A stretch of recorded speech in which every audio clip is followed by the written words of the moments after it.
Welcome back to the House of Hoosier podcast. This is part 2 of my interview with Archie Miller. What you graduate from NC State, Yeah. and then I guess you decide, hey man, I'm not going to play pro ball. You decide to get in coaching. What was that decision like when you made I'll it? be honest with you. I remember having a very candid conversation with my college coach, Herb Sendek, on a plane ride home. Awesome. Yeah. Played at Florida State. I'll never forget it. We played at Florida State on the road. We won the game. We were coming home after the game, and I don't know how he must have been bumping around the plane or whatever to talk to the players, but he kind of sat down with me at that point. We were coming down into the spring. We were having a good season, and he just kind of asked me, "What do you think you're going to do when you finish up?" And I had already decided I was done playing. Yeah. I felt like that would have been a road for me that I would have tried, did it, and then at the end of the day had to come back and start over anyway. Right. I said, I feel like college basketball, I feel like coaching, I feel like the game at some level. I don't know how I would leave it, but I would like to coach. And Right. he gave me a great opportunity. He gave me like an office intern job at the time. It would have Awesome. been, it had to be an intern at the time because I don't know if graduate assistant worked, but that's where he kind of gave me a shot to be around the everyday office life. You get a chance to see the coaches, not the players. And then you realize, as mad as you were at the coaches every day, they're probably just as mad at you when they're up in the office. Right, exactly. Right? You were down in the locker room all those times having all those conversations about coach, blah, blah, blah. Right. They saying the same stuff up. Same stuff. You know what I mean? It's like it's no different, Right. So, but it was good to be in the office around Coach Sendek because he just forced even me at a very, very young age, like how organized, how on top of things you better be. Staff meetings, you got to have your ducks in a row in terms of what your responsibilities were. So he gave me that opportunity right there, and that's where it got started. Any aspiring Hoosier out there who would love to get into coaching, what would be your advice to them? Well, I think the first thing with coaching is, and I always say this, you're very rarely going to get hired because you're really good. Right. Right. I learned that. You could be really good, like really good coach, great with players. You could recruit. You can do a lot of good things. But the key is, like, who do you know? Who do you really know? Who are you? Right. Because I think as it goes, your circle gets, shrinks as you get older in coaching. It doesn't really expand. You keep guys really tight, and you keep the ones that you really trust. At the end of the day. So I would say young people growing up have to find a way to network, meet people, be involved with people to show these guys that, like, hey, this guy's really good at what he does. I think that's probably so key for like graduate positions. They get a chance to get in there and they can really work at it. Where, I think the one holdback in the college profession, if you look back in the 70s, 80s, and 90s, when college coaches could go out and work camps and do different things. Yeah, true. You just really were able to really be exposed to pro coaches, heavyweight college coaches, or heavyweight basketball people that can speak for you.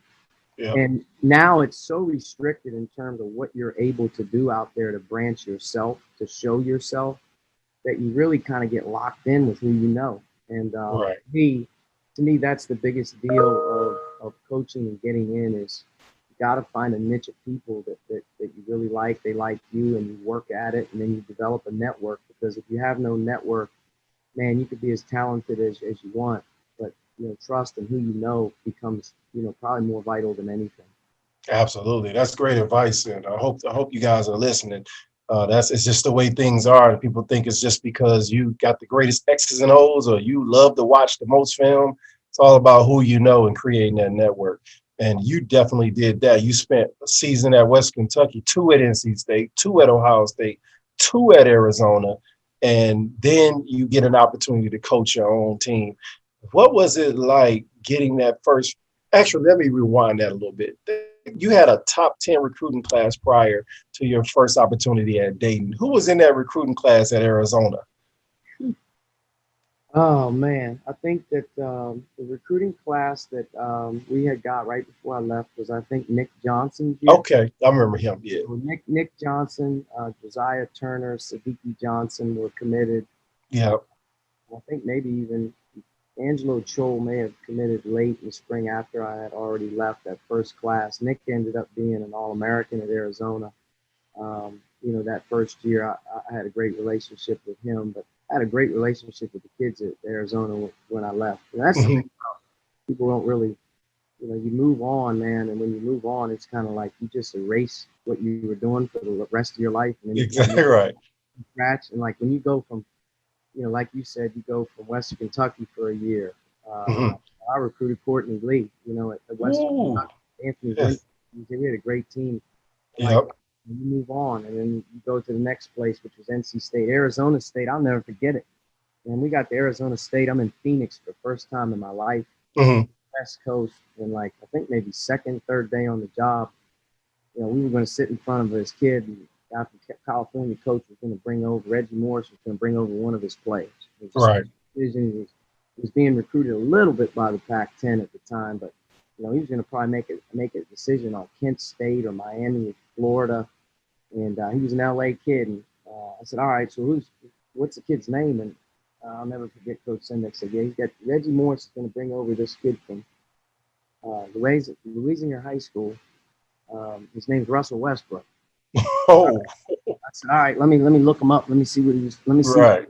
He had a couple games of 50. He took an official visit to Kent State. I'm like, Kent State from Really? California. I'm like, man, nobody's recruiting him out here. And I'll never forget. We sat and watched film with Russell, whatever. I thought we were going to get him, and then Mhm. deadline hit, and Jordan Farmar decided to enter the NBA draft. Right. And when he did that, UCLA picked him. Opened up. And Russell stayed at UCLA, and the rest is history on The that. rest is history, right? Triple double machine. But that's what Hey, you I didn't. go through when you make these moves. A lot of stories, a lot of people you come in contact with in the recruiting. On and on. Great relationships at every place that I've ever been, really, with the guys that I worked with and the players. Being one of the top recruiters, is it more difficult to recruit today with all the social media outlets, with all the attention these kids get? Is it more difficult, or is it more difficult, in the late 90s, early 2000s recruiting? I definitely think there's a different element to the recruiting game nowadays with the Yep. social media. Yeah. There's no secrets.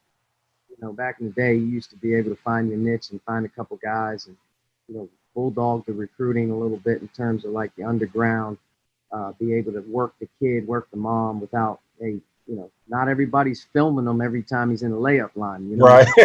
Now Right. there's no I can't secret. stand that, man. Hey, you could find a great player, a sleeper, and the next thing you know, one article goes up and boom, it's just like It's gone. Yeah, that's true. instantaneous blow up opportunities for kids. Yes. But I think everything is the same in recruiting. At the end of the day, it comes down to how hard you work with the connection to the important people in a kid's life, and then do they believe in at the end of the day what you're talking about. But Mhm. I would say it's a lot more distracting nowadays. Yeah, for sure. Really Yeah. distracted in recruiting right now. I think kids and families can get distracted with what's going on around them. And Yeah, that's true. as you're recruiting, you really have to every article that comes out doesn't mean it's a pretty accurate article, or every Yeah. on a kid that comes out, doesn't mean a lot. It's just, oh, he just retweeted this guy, or hey, he just, Right. Yeah. what does this mean on? Oh my God, like Right. Right. you know, This is too much, man. It's so much. It is so much. And then you got to answer all these damn questions. It's like, I don't even know this kid, man. I don't even, it's just so much misinformation out there. You had a lot of success at Dayton, though. And, I used to pick you guys in the tournament, especially your last couple of years. You had went to the Elite Eight. I'm like, I'm picking Dayton. I just love the way you taught. I just love the way you taught defense, and the way that you had your guys defending, making plays off the defense, getting out and running. How were you able to create such a culture at a school that was smaller like Dayton?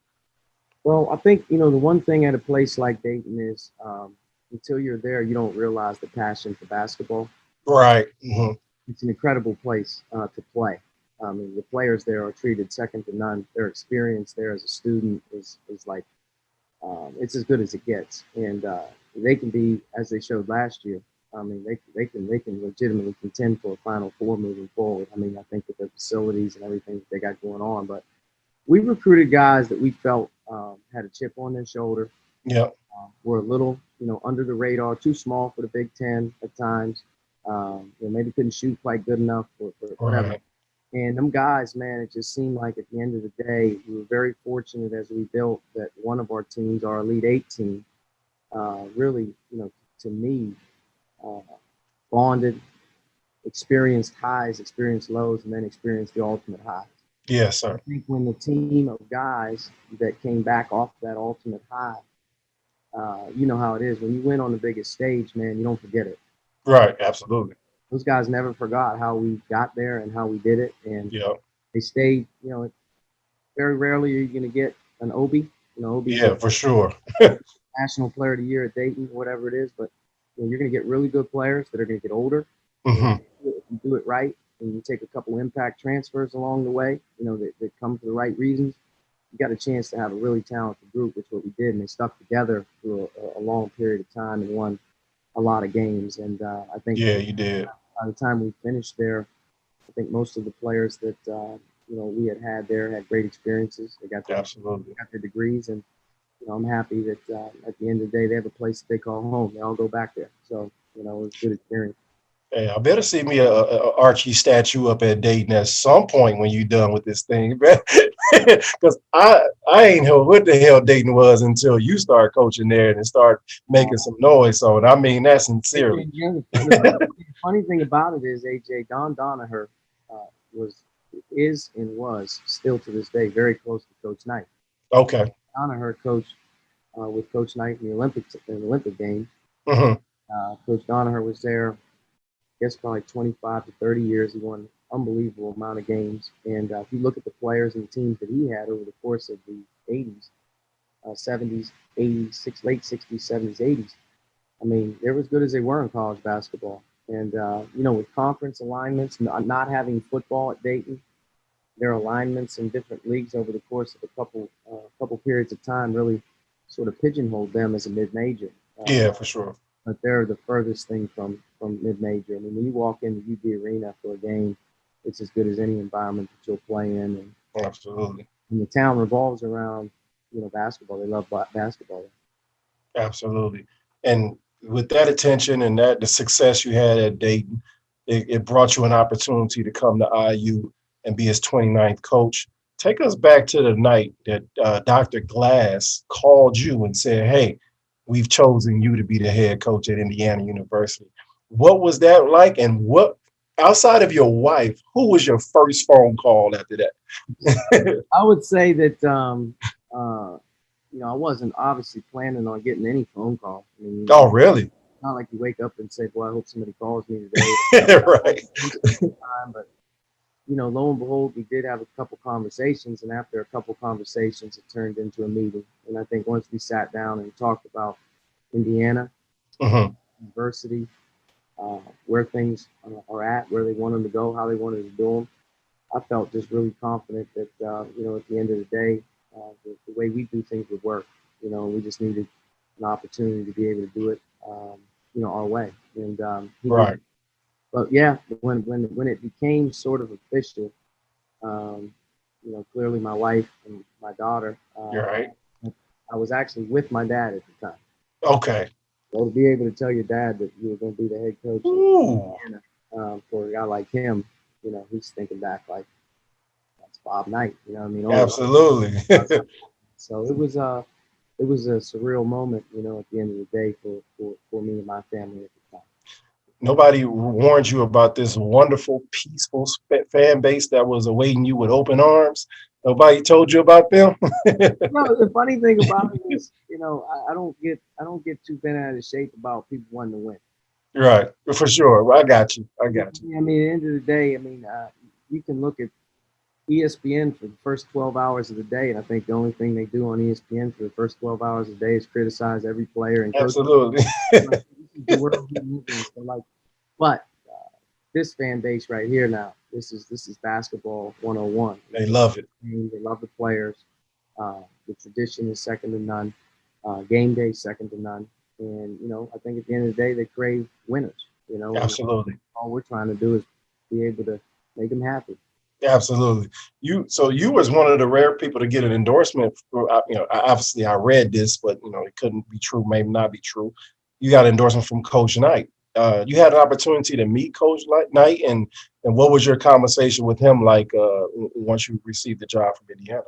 Yeah, I obviously you revere when you're here. You start to get a real sense of the, who was here before you, and make no doubt about it. The imprint of this program and the tradition of the program, all the great players that came here and played. It really starts and stops at some point with him. Right. You have to be able to recognize that, and Coach has been really good to me. I've had an opportunity to sit down with him. I think maybe once or twice in person. And right. Those conversations and some of the things that we've been able to discuss really don't center anything around basketball. Yeah, that most likely. Most of the time when you sit down, I think, as you know, with Coach Knight, you start to figure out this guy's really smart. Yeah, exactly. Some of the stories that he starts to tell you, and some of the,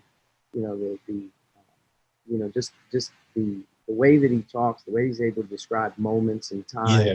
It's like you're in awe of him. He also scares the hell out of you. Right, for sure. You don't know sometimes if he's playing with you. Yeah. Really serious. You have no idea. You kind of want to be a little guarded at the time, but right. He was really good to me. And now that he's back in Bloomington, I just at all costs, anything that he needs, we want to be able to help. But we also want him to be happy and just peaceful. He's earned that. Yeah. I mean, when you arrived to IU and you wanted to I want to say reestablish the culture, because I felt like Tom Crean did a really good job, cleaning things up. He won some titles, he had some success, but you had to come in and establish your own culture. What are just for us coaches out there, and it's harder today because kids are a lot different. It's hard to establish a culture and really, really stick with those principles that culture is about. What are some of the steps you had to take to establish your culture at Indiana? Yeah, I think first you made a good point about Coach Crean. He did a great job here. Absolutely. Had great players. Yep. Won a lot of games, and did a great job off the floor with the academics and whatnot. So, he deserves a lot of credit for where he finished. And I think, like you said, though, you have to find a way how you're going to be able to do it your way. Yes. You're going to have to find a way how to do it with your guys at some point. I think as we looked at it, we knew very early we were going to have a lot of turnover. We just were going to have graduation. We were going to have recruiting classes, and we were going to get young. And the Big Ten is probably the one league in the country that if you're young, you don't get away with a lot. Yeah, exactly. You get away with a lot in the Big Ten if you're young, because it's an older league. It's an established league at times. Yeah. You can get worn down. You have to battle through your battles, so to speak, to be able to earn the right. And I think that's where we figured out we were going to have to do it. We were going to have to get classes of guys in here. We were going to have to, be able to try to develop fast at times, by young people, and hopefully, we can get our situation where our identity on both ends of the floors, starts to become habit. Right. Yeah. Develop a habit, the routine, the year-to-year grind. But this is what we do. We're there now. I mean, last year's team. I felt last year's team coming into the season with no preseason all-conference guys, really no double-figure score on the roster, really coming back early with Romeo and Juwan leaving. That we had a lot of different guys we're going to have to put together. And I thought that team kind of gelled and figured it out, had its ups and downs through a difficult league last year. Absolutely. Difficult. Figured it out again and started to play really well at the end of the year. And yeah. Pandemic doesn't hit, we're playing in the NCAA tournament with a team that had a great schedule that I thought could have played against about anybody. Absolutely. The league was so tough. And then, as you're kind of heading into this year, now you're looking finally at some guys that have played minutes now. Right. Like Rob Finnessy, who's now played every Big Ten game for the most part without injury, but he's played a lot of minutes in Big Ten games with you now that he's a junior. Al Durham is now a senior who's played with you. So you're starting to see some guys that have now played in the games. Trace and Armand, as two freshmen, played a lot of minutes last year for us. They're back sophomores. So, and then you have you continue to bring in young talent, and you need those guys to be able to mesh with the upperclassmen, which I feel this is a great mesh group. This group meshes well. And what is it? I feel for coaches today, especially at the power conference schools, who have to try to build a culture in the time of one and dones and people, and it's really just wild west free agency at times when it comes to college basketball today. Explain to the fans who don't understand how difficult it is to build a culture. Because when we were coming up, a lot of 4-year players. Yeah, no Like, doubt. Coach Knight, I don't think Coach Knight ever had a one and done. I really don't. I have to fact check that, but I don't remember. I think Jared Jeffries might have been the first to early leave. early 90s, Yeah. early 90s to mid 90s to late 90s. If you start to think of the great players, I mean, and how old they were. Mhm. But Grant Hill was a senior. He was a senior. Yeah. Bobby Hurley at Duke was a senior. You look at even the Fab Five, as crazy as it is, they were there 2 and 3 years. Like, that would never happen in today's game. And the other thing that's very different than it was, late 90s, early 2000s is the transfer field. So Yeah, man. now you have the transfer things going on with even giving, really at this stage as we move into next year, a lot of free moving parts all the time. So I think when you're building culture, the thing that helps you establish culture is getting older and guys that have done the battles. Yeah. Nowadays, the thing that's tough is to stay old. Your roster Right. Yeah. is changing. Sometimes you get old by taking transfers nowadays. Yep. Sometimes it's not as easy to take 4 or 5 freshmen a year. Sometimes it's easy to take a couple transfers nowadays. So you have to really, to me, roster management. Yeah. You're a GM now. Roster management, man. You're always pigeonholing who's leaving, who's coming. You're Yeah. always questioning who could leave, during the year. And then you're looking on the horizon of what can happen to make us better when you have the season end. So, I mean, your roster, in some cases, your roster doesn't change till the first day of school.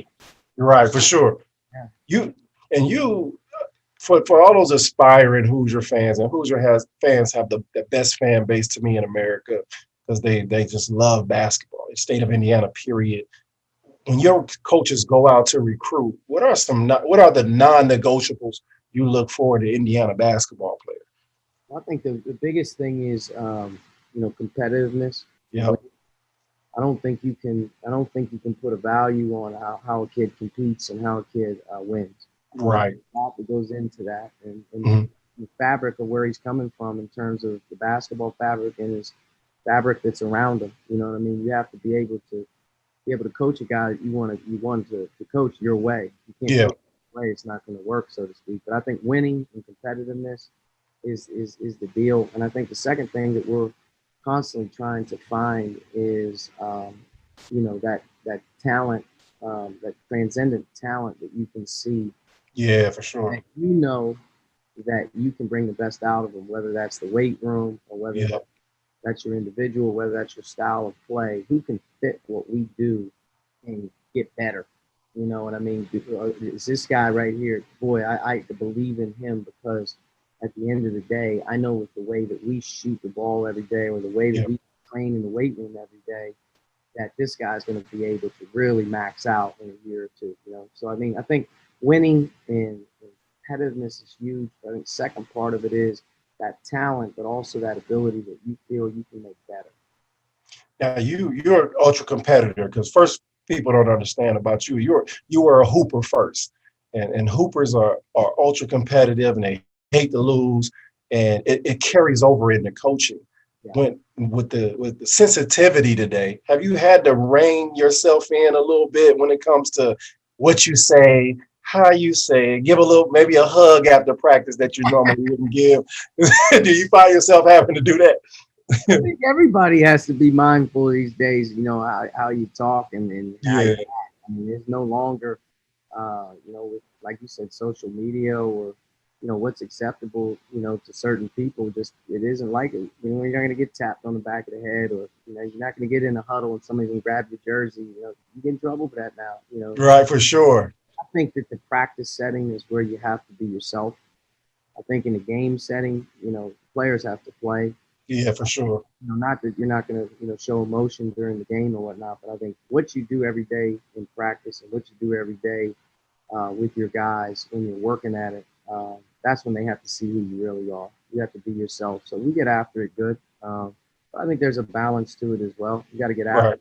At the same time, like probably the greatest point that's ever made to me is like, you got to be a teacher too, though. Absolutely. Find a way to teach. You Yeah. The guy's really talented and you can't teach him how you want him to do it, then that's on you. You got to find a way to teach too. So how do you teach? And sometimes, that's more one-on-one. That's more watching film. That may be you and a kid on the court by yourself where you're comfortable, just kind of explaining things, but definitely have to get after it. Well, Coach, I got 2 hugs in my 4-year career. One was on senior night, and the other one was right there, and Yep. that's considered a headlock. So I'm a little bit pissed that I didn't get a chance to come up in this area, get in this time period, to give me some love, man. It's Calvert and I talked about that yesterday. When I played, we had 3 McDonald's All-Americans leave at that time.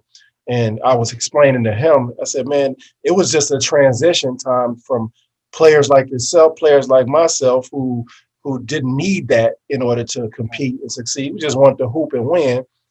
But we had players that needed a hug. And they needed the love as well as the teaching. And it was just a transition period. Now we're at the ultimate end of it. And now we really see everybody has to change that. And I feel for those ultra competitive coaches like yourself and sometimes you need to grab them every now and then. Hey, come here, man. Let's look at my face. We in the battle right now. Let's go. You know what I mean? So, but now they can perceive that as abuse. And it's like, damn. Okay, I think that's why you look at guys like Coach K. Yeah.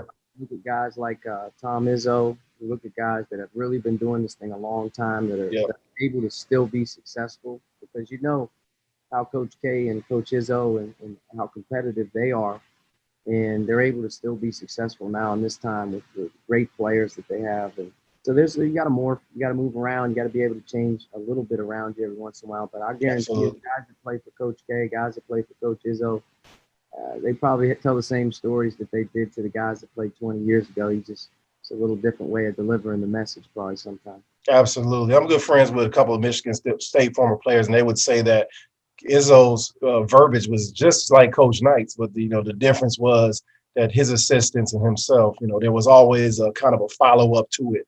There was always a follow-up. If something was going on with a kid, the parents would be notified to say, hey, man, is everything okay with AJ at home? Right. if something was going on. So that's a way to, combat that. And I mean, I'm all for the player coaches and a little bit more love. But, we came up in a different time, man. It was like, you either do it or you don't. No love. Exactly right. You either get it done one way or the right way, or there's no other. Get the hell out. And but I'm always mindful of your time, man. Just a couple more questions, man. Especially with the COVID and the pandemic and the social injustices. How is your team faring in this difficult climate, and what things have you done to help them, cope with the players that are affected mostly by this? What have you done to help them cope?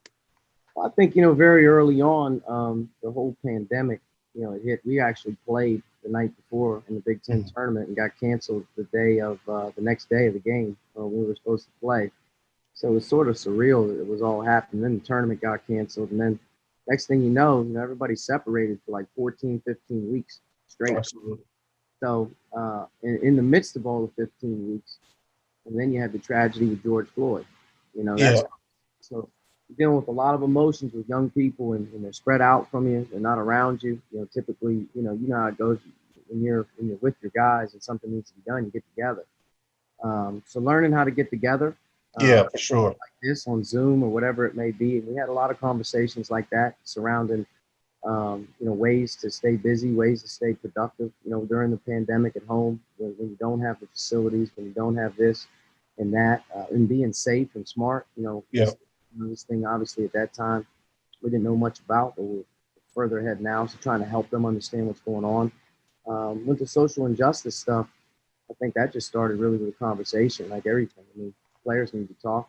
Grace Thompson was in Minneapolis at the same time and participated in a couple activist, safe and activist opportunities that he had there. And he was deeply impacted by it. Right. To hear him talk, to me, really showed the maturity that he had made as a person, just an understanding, explaining it to our players. But we're talking about it a lot. I think as we head into the season, I think there's a lot of college athletes, a lot of players that stuff's on their mind, just as much as it is with the COVID stuff. I mean, I don't want one one being 1A, one being 1B. I mean, they're all floating around every day. Yep. You have to talk. And the biggest thing is, what they want to do and what they believe in. You have to give them the access to do that in the right way. Absolutely. Did you or your coaches find yourself, kind of getting a little closer to the players, getting a little bit more intrusive on how they feel, or are you guys just kind of letting them come to you if the issues I arise? think you try to hit it on the head. You want Hmm. to get some things out there sometimes and see how they feel. Yeah, for sure. That's the social injustices, or whether that's incidents that they're reading about, voting. Yeah. Guys need Hmm. to vote. There's all kinds of topics right now that the guys you need to bring it to the forefront to see what they think, what they understand. And sometimes they'll bring them to you too. Sometimes Right. you got guys saying, "Hey, coach, I think we need to talk about this. We need to do Right. that." I mean, you have to do both.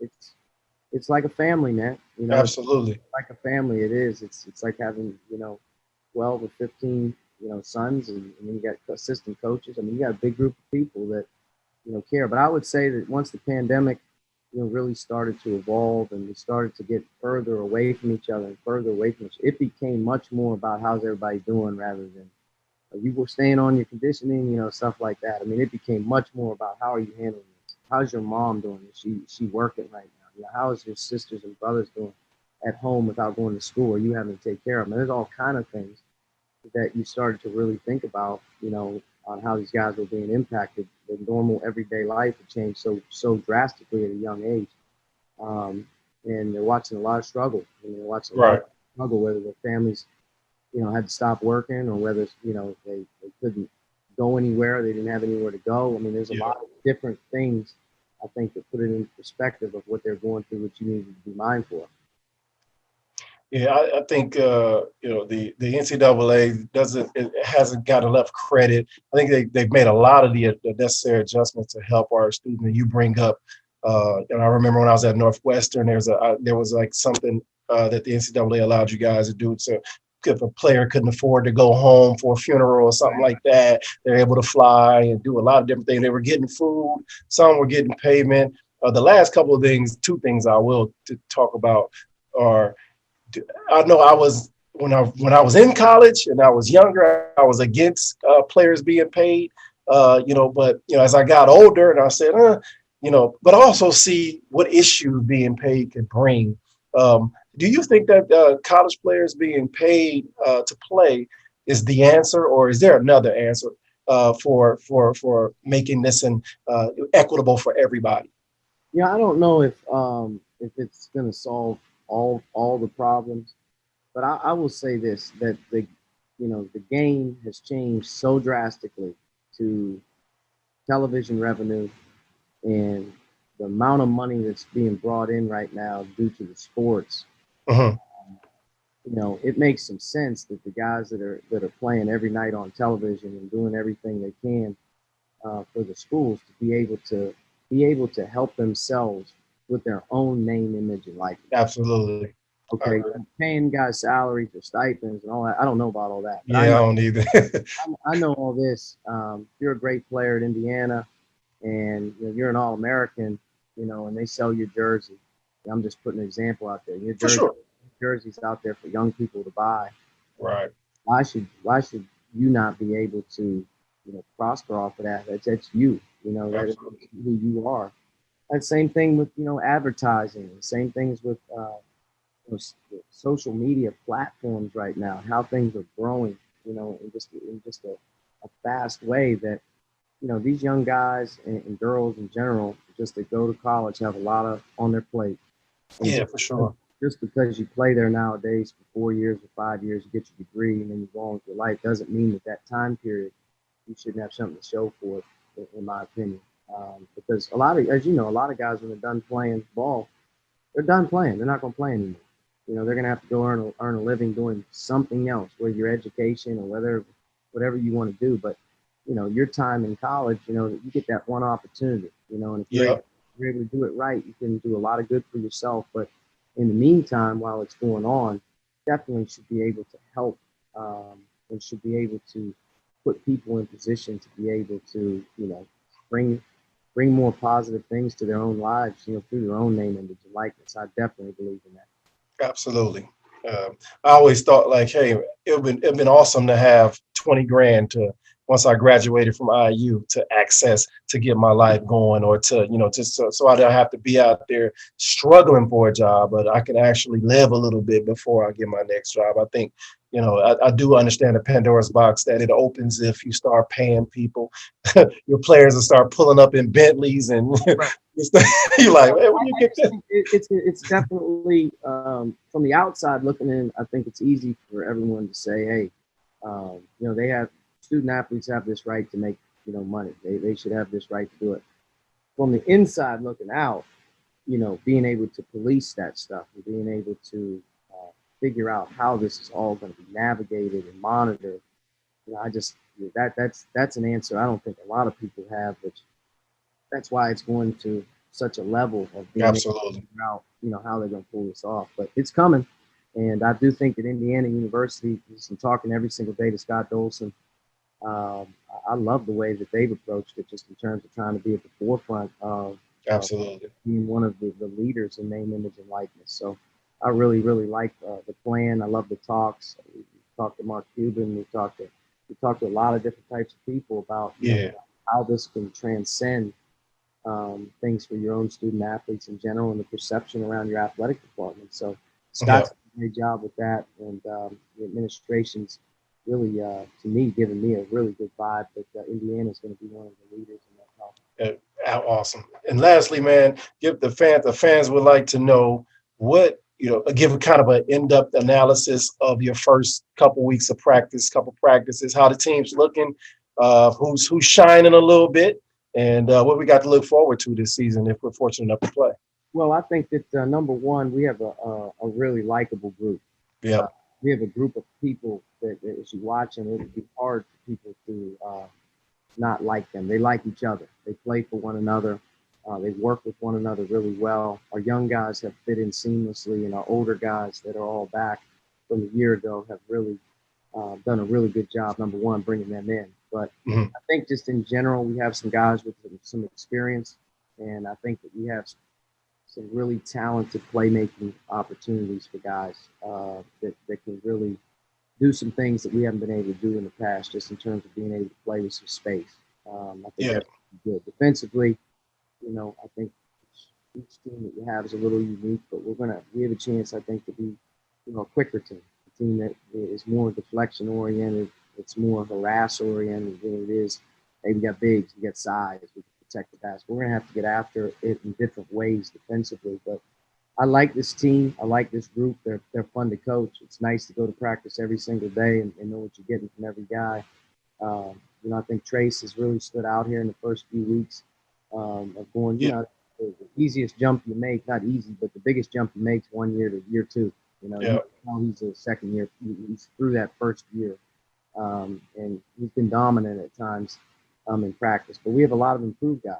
I think Trace Thompson's really improved. He's used the off season to really improve his game. He's been able to establish how important he's going to play a role for us. And our young players are all super gifted, and they all have a chance in their own way to really impact the team. I don't see one player that doesn't have a chance to really contribute this year. So it's a good group. It's going to be a good group to watch. It's going to be a difficult navigation with COVID and all the stuff that's going on and scheduling. It's been a mess. But if you just erase all that and you just look at your guys every day in practice, you say, you know what, these guys can put a couple things together and we could do this well. This team can play. This team can play a little bit. So I'm excited. We got some knockdown shooters out there. They really improved their outside shooting. Really worked hard on it, and a couple of our returning guys like Al, who played last year, and Rob both finished the season last year, really shooting the ball well. So I think they have confidence right now coming in off the off season. Armand, going from his freshman to his sophomore year, needs to make that jump. Yeah, he's gonna be fine. Yeah. And we have 3 of our 4 freshmen that are on the perimeter: Anthony, Trey, and Christian. Have all shown the ability here in early practices to go on spurts and make shots and do some things. Yeah. I think all 3 of those guys are going to be really good players. Jordan Geronimo in time is really going to be, to me, a unique player for us as he continues to learn the game and his niche, because he's got a good skill level, great touch, super bouncy. Yeah. Right now, he's much stronger, I think, on the rebound and the defensive end than he probably is offensively, but I think that'll come as he learns. Absolutely. Jerome is a big part of this shooting thing, too. Okay. He was really a freshman a year ago. He shot 41%, I think, in his last 11 games from three. And now that he's got that first year under his belt coming off the injury, we're going to need Jerome to really be a different type of player this year, especially shooting the ball for us. He's got to space the floor. Okay, awesome, man. Hey, first of all, I want to thank you for taking the time to talk to me, man. It was great to get to know you, man. This was more about you than the actual team. I'm sure you're going to talk about the team all year, so I didn't want that to be the gist of it, but I learned a lot about you. Great hire and Coach Hunter. I had a chance to meet Coach Hunter, when I was out on the road, and he was one of the few assistant coaches who actually sat down and talked to me, and I always remember that, because some was just so wrapped up and what they got to do, or just don't want to give you any game. And Coach Hunter gave me some game. And when I saw it, I was like, that's a great guy, man. So I want to commend you on that as well. And always was happy when you got the job, man. And I think it was between you and Chris Collins, not between you two, but I know Chris Collins had got a call, but I'm like, I like either one, and it was like 1A or 1B, and you and your style, I think, is conducive to Indiana basketball. That starting on the defensive end, toughness, competitiveness. I think that's in a consistent manner, as we talked about. Coach Crean did a great job, in his time there, but just making it consistent to where that's what we see every night, win or lose.